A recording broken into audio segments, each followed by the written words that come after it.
back to Truck Tech, everyone. It's a new week, and we're going to go into an area of infrastructure we really haven't talked much about, if ever, really, and that is the whole idea of smart highways and smart roads. And our guest today is going to be Tyler Duvall, who is the CEO of a company you may or may not have ever heard of called Cavnue. And we'll have him explain just what that name means. But also, Tyler has a long background both in government as well as in with McKinsey in terms of transportation planning and some of the things that are really going to become important as we get to advanced technology vehicles. And of course, those have come. Now we have to talk about how do they operate on the roads and that sort of thing. And so I'm looking forward to an interesting conversation with Tyler. It is something that, again, we haven't really gotten into. So we may have to take it apart bit by bit. And we're going to do that. Tyler, welcome to Truck Tech. Thanks for joining us. Thanks, Alan. Thanks for having me. Yeah, this is an interesting area because it's something that I don't think we think about. We talk about infrastructure, so we talk about, how are we going to charge electric trucks? How are we going to, get hydrogen, things like that. But really, we have to talk about the roads. I mean, we've got a highway system that's getting on towards 70 years old now, right?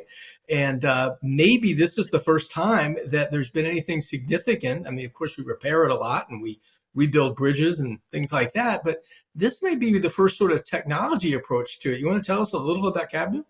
Yeah, absolutely, Alan. So we're really excited, obviously, to talk about the company. We launched it about 4 years ago, and I like your framing a lot about this being kind of the first big transformation in our view of the road system since the interstate era. And I think it is useful to think about kind of how we got here. Obviously, coming out of World War II, President Eisenhower laid out this vision for the interstate system. We built the world's largest road system. The national highway system, which encompasses the interstates, is 200 plus thousand miles of roadway, and so it's massive, and it changed the world, changed the United States, but changed the world. That investment, and we've been kind of living on that playbook for a long time. So the federal government paid for the build out of that road system coming out of World War II, and then we got into the 70s where a lot of the environmental laws came into place, where I think the country basically said we need to start evaluating some of these investments. We're having a lot of impacts on different communities and different populations, and Endangered Species Act, all of the big environmental laws came into being in the 70s and really, frankly, paused a lot of the rapid build out during that time. And then we've kind of been living under that world. So we've got, as everyone knows, it's tough to add capacity to the road system, it takes years. And we really need to start operating roadways. And I think this is something I've been focused on for 22 years being in transportation, is that the operating efficiencies of roadways are not good. Safety performance is not good.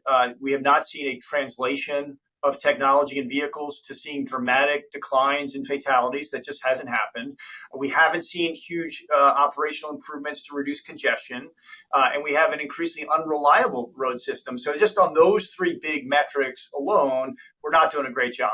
And so when we started to look at starting a company to focus on efficiency of roadways, safety of roadways, there was this big wave of innovation happening right adjacent to us, which was advanced vehicles. So you saw this huge investment going into level 4 autonomy in the trucking sector, huge investment going into level 3 autonomy in the passenger car, and then obviously in the robo-taxi segment, these three different broad segments of innovation on vehicles. This was all happening in the last 5 to 7 years. And we said, hold on a minute. Not only do we have roadways that need a lot of improvement right now, but we have this huge wave of advanced vehicles coming to market, and our roadways are not remotely prepared to handle that.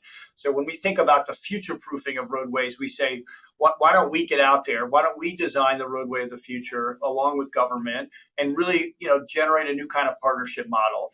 The simplest way to think about the company is we want to observe everything that's happening on the road. That's the sensors that you see out on roadways.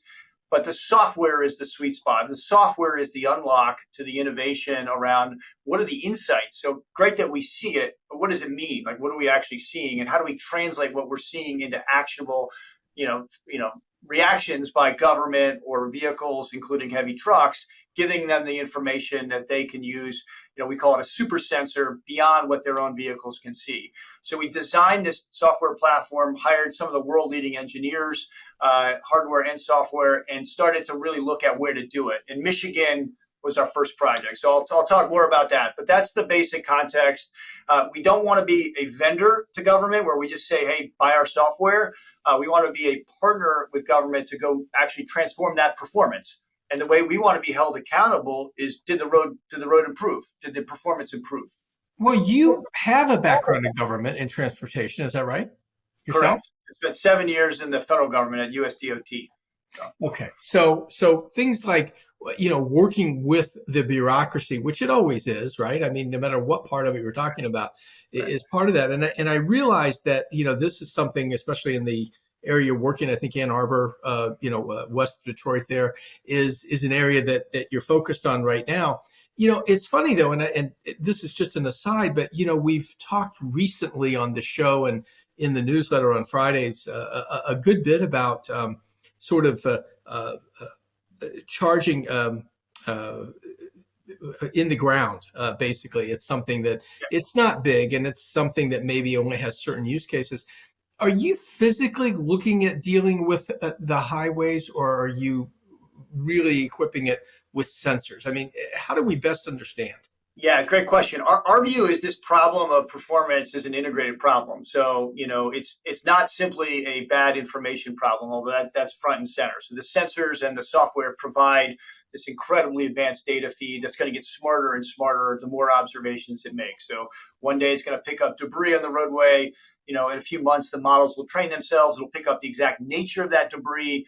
It will then start to crank out insights around the risk of that specific debris versus something else. So just more and more intelligence.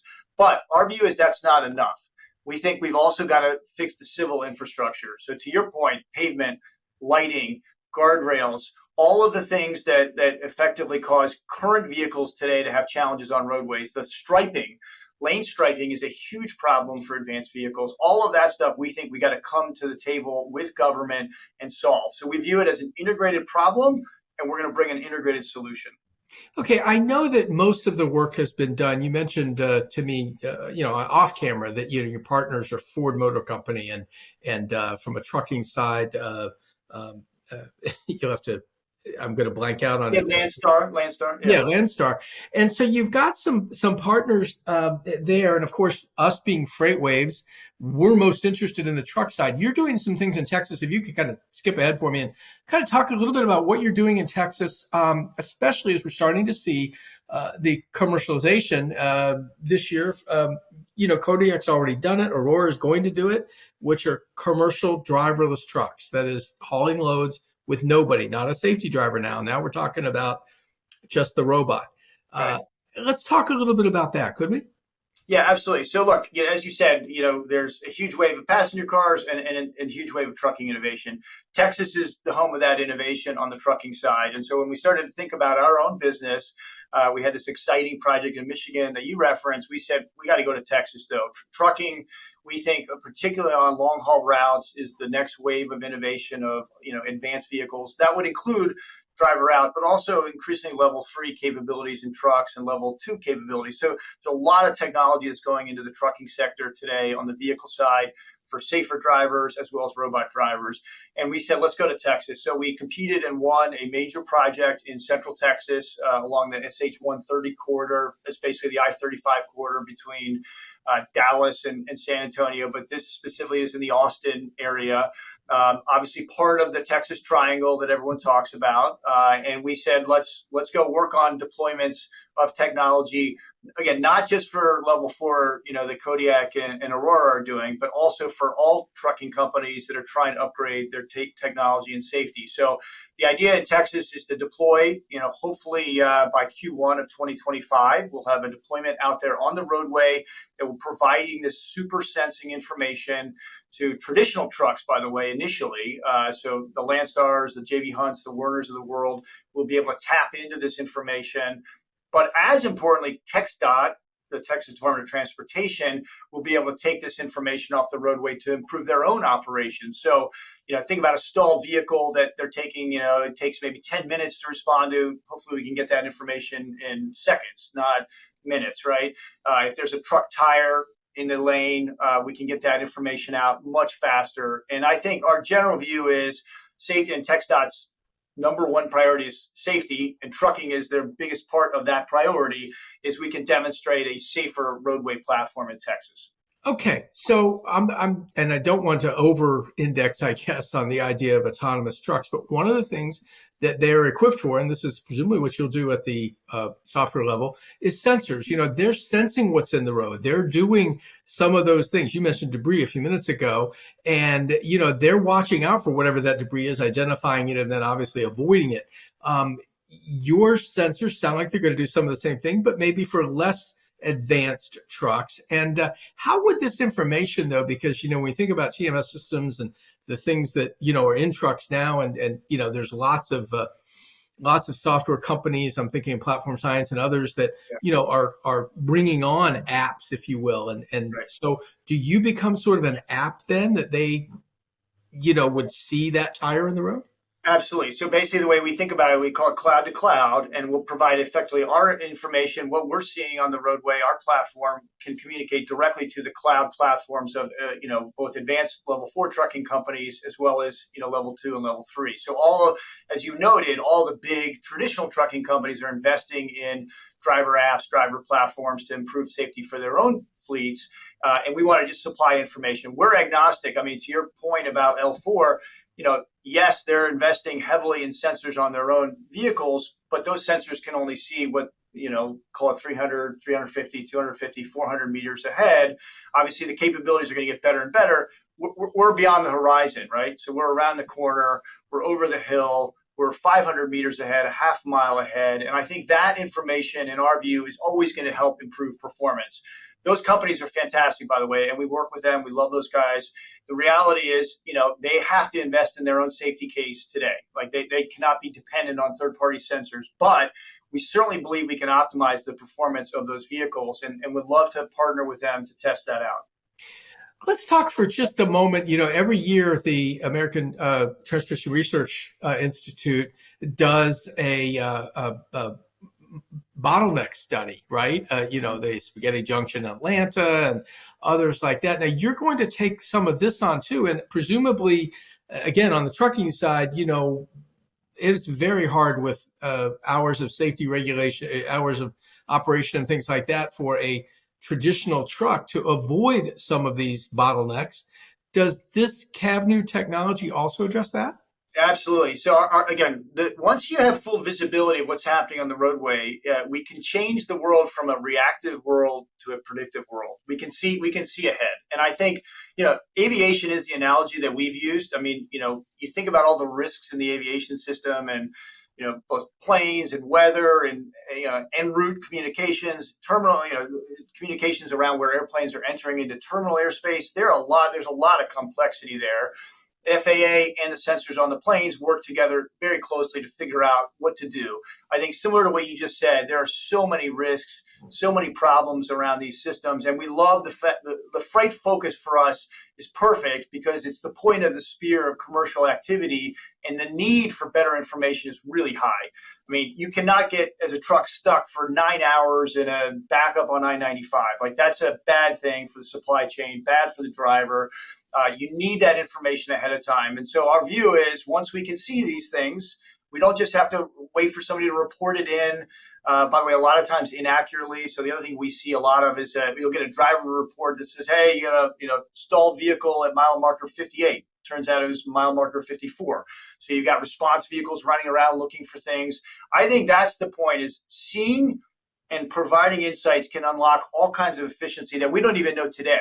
And that's what we're excited to do. So. Yeah, you mentioned, I think you did anyway, kind of a public-private partnership here, right? I mean, you're going to need some policy changes. You're out of the DOT. You're going to need some policy changes that will affect this. Where are those pinch points, or where are those sort of walking attention pieces that you're going to need to get out of either the Federal Highway Administration or whomever to make your commercial business work? great questions. The biggest thing we need out of the federal government is support. I mean, support in terms of grants and research and basically making the case that there is a standard for a smart roadway. The smart roadway can see these things. The smart roadway can communicate in these latency periods and with these accuracy levels. So kind of almost like a definition of what is a smart roadway. And I think what we would love for the federal government to take action and say, you know what, this is a level 3 smart road or level 4 smart road. Eventually, we're going to have different standards of roadways. The U.S. road system is too big to have like a uniform approach, but it's incrementally getting the interstate system to what you said, better and better and smarter and smarter. But the biggest challenge, if I'm being really blunt, is procurement. It's really how does government buy services and technology partners? How do they enter into a partnership? Like I said, we don't believe government should just be buying widgets and software. It should be buying performance. It should declare what it wants out of its roadways, and then it should partner with the private sector to define a relationship to achieve that and evaluate us on whether we achieved it, not whether we sold you 14 widgets versus 13 widgets. Mm-hmm. Okay, so you don't want to necessarily be just a vendor. You want to be a partner. Yep. That is something that's sort of fraught with politics all around it. It seems like you'd have to have a pretty good sized lobbying team, to lobby for what we actually don't. We actually don't. You don't. Well, okay. I don't know if you need one, but maybe, but this idea of working with government, but still having a business case, and you've raised a fair amount of money. How much have you raised for this? So the initial fundraise is $130 million. We're doing quite well and have built out a really great team. And our deployment in Michigan, which was featured in an Axios article recently, was basically paid for out of those funds. And then we're going to fund deployments using those resources as well. Mm-hmm. If you get to the point of, one of the things that we've noticed, with some of the advanced technologies, whether it's hydrogen, from a fueling perspective or autonomy, it's certain routes. It isn't sort of the boil the ocean approach. It's go after a dense route for freight, or I'll go somewhere where I know I can put, I'll just use hydrogen as an example. I can put hydrogen stations at either end and that sort of thing. Is that your approach as well? Yes. Yeah. Critical routes overlapping a lot with the freight network, by the way. So you look at Georgia, you look at Florida, you look at Texas. Obviously, Michigan is our first project, and that's passenger car focused. That's Interstate 94, which is arguably the most important roadway in the state of Michigan. I don't want to debate that with Michiganders, but it's a really important roadway. Obviously, connects the two big commercial centers, Detroit and Ann Arbor. But yeah, we're looking at big freight centers, freight hubs in Fort Worth. Very excited to do some deployments potentially in Fort Worth. Love the Port of Savannah opportunities to basically transform port coming out of Savannah up I-16, I-10 going into Jacksonville. These are the places that I think are most ripe for transformation. And I will say those governments are quite ripe for these kinds of partnerships that I described earlier. Are we ultimately, Tyler, talking about toll roads? Is this ultimately going to be paid for through toll? Yeah, so look, we're pretty agnostic on how this is paid for. Obviously, we're a for-profit enterprise, and we do need revenue streams. I think there are effectively three kinds of revenue streams that are going to emerge. One is what you described as a user fee or next-generation toll of some kind. That's effectively a user fee tied, we hope, to the benefits that the drivers receive in terms of safety, congestion, and reliability. That's one form. Second is a subscription. Perhaps with Netflix and all these other subscription services, there is a model that could emerge that effectively pay on a one-time basis, maybe monthly, maybe annually, whatever it is, to basically provide this information and this better driving experience, both for human drivers and robot drivers through some subscription. But then the last is just government paying for performance, just as it pays for performance in other areas. So it's really almost dependent on the policy priorities of that government. Some governments don't want to talk about user fees. Others want to talk about them. I will say, Alan, we have a huge crisis independent of Cavnue on how we pay for roads. We don't have a sustainable funding mechanism. You may have talked about that previously. I worked on that a lot when I was in government, and we haven't really solved the problem. So, if you said, how are roads going to be paid for in 2040 in the United States? I don't think anybody knows right now. Well, and I was going to bring it up. The trust fund is either bankrupt or nearly bankrupt and has been for a while, right? Yep. I mean, the Highway Trust Fund. And you have now some moves. I mean, there's certainly some policy folks who think that, a VMT or vehicle miles traveled is going to be the way, especially if we do see, if electric cars come back from their present, hold back. I think they're coming, but they don't use gas and they don't pay. They don't need to pay gas taxes. So, a VMT. I mean, these are policy issues I would think you have to be thinking about. Yeah.